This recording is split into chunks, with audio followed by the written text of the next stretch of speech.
Hello and welcome to my presentation. This reflection identifies how my knowledge of young children learning has been influenced through the early childhood approaches, theories of development, and national frameworks, and how this impacts on my growth as an early childhood teacher. As I learn to put theory into practice, I acknowledge how important these concepts are for developing ethical, responsive, and inclusive learning environments. I'll show how these pieces help me to make thoughtful decisions and help me to create a solid structure. So, this critical reflection discusses two educative practices, two influential development theories, and two Australian frameworks, namely the Early Years Learning Framework and the National Quality Standards. These things help to promote good and child-centered practice in ECE. They determine how I view children's learning and development and prepare me to be a deliberate and reflective in my teaching. Grasping these elements not just broadens my understanding in the field but also equips me support child's process. Moving to the further slide. John Locke's view of children as blank slates laid the foundation for educator directed learning. According to Locke, children are shaped by their environment and sensory experiences. This approach supports the idea of structured, adult-led activities and highlights the power of nurture in development. However, it also has limitations, particularly in its failure to acknowledge children's agency or voice. Despite that, Locke's works is valuable because it marks the starting point for evolving view of children and highlights the importance of intentional and guided learning environments. Moving to the next slide. The Reggio Emilia approach views children as capable, curious, and expressive learners. It introduced the concept of environment as a third teacher and the values the 100 languages of children meaningful ways of expression including play, art, and movement. Documentation is central to this approach and it is used to reflect on extend learning.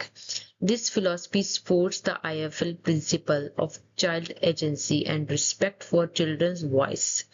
As an educator, I will adopt Reggio practices that honor children's creativity and foster democratic learning environments. Moving to the further slide. Jean Piaget cognitive development theory outlines four stages of learning, from sensory motor to formal operational.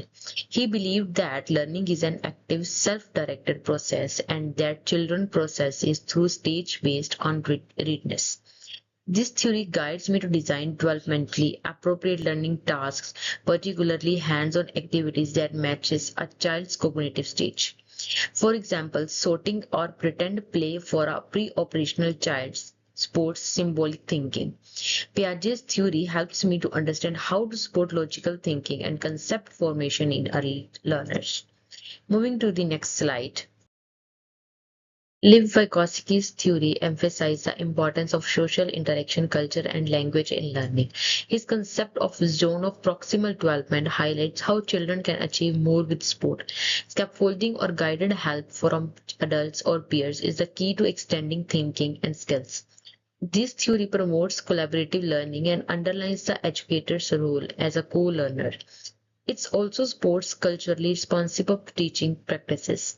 I will use this theory to provide social rich learning experiences that builds on children's cultural knowledge and group interactions. Moving to the next slide. The Early Years Learning Framework version 2.0 provides a vision for early childhood education through its principle of belonging, being, and becoming. It outlines five learning outcomes that promotes holistic development. Outcome 1 supports identify and belonging, while outcome 5 focuses on communication. This framework encourages inclusive, strength-based learning and value children's voice and cultural backgrounds. I will use the IFL to design intentional child-led learning that promotes well-being, community connection, and lifelong learning habits. Moving to the next slide. The National Quality Standard sets national benchmarks for high quality early childhood education. It is organized into 7 quality areas. The most relevant to my practice include QA1, educational program and practice, QA5, relationship with children, and QA6, partnerships with families and communities. These standards encourage ethical decision making, relevant planning, and meaningful relationships.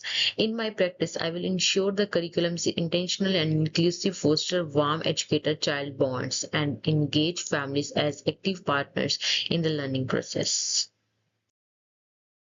Theories and frameworks are not separate. They interconnect to shape every aspect of my teaching. Approaches like logs and Regis shape my perspective of children is that they represent either learners shaped by the environment or co-constructors of knowledge.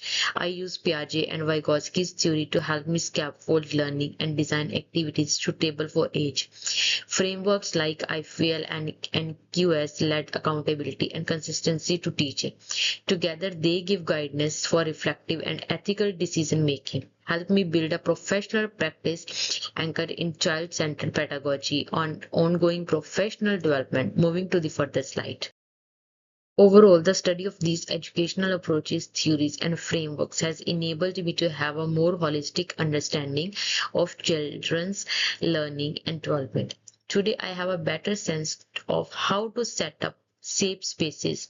I see the importance of pairing theory with useful implements as a guarantee to making teaching intentional and ethical. As I move on, these foundation will continue to shape me as a responsible, capable, and reflective early childhood teachers who respects the potential of every child.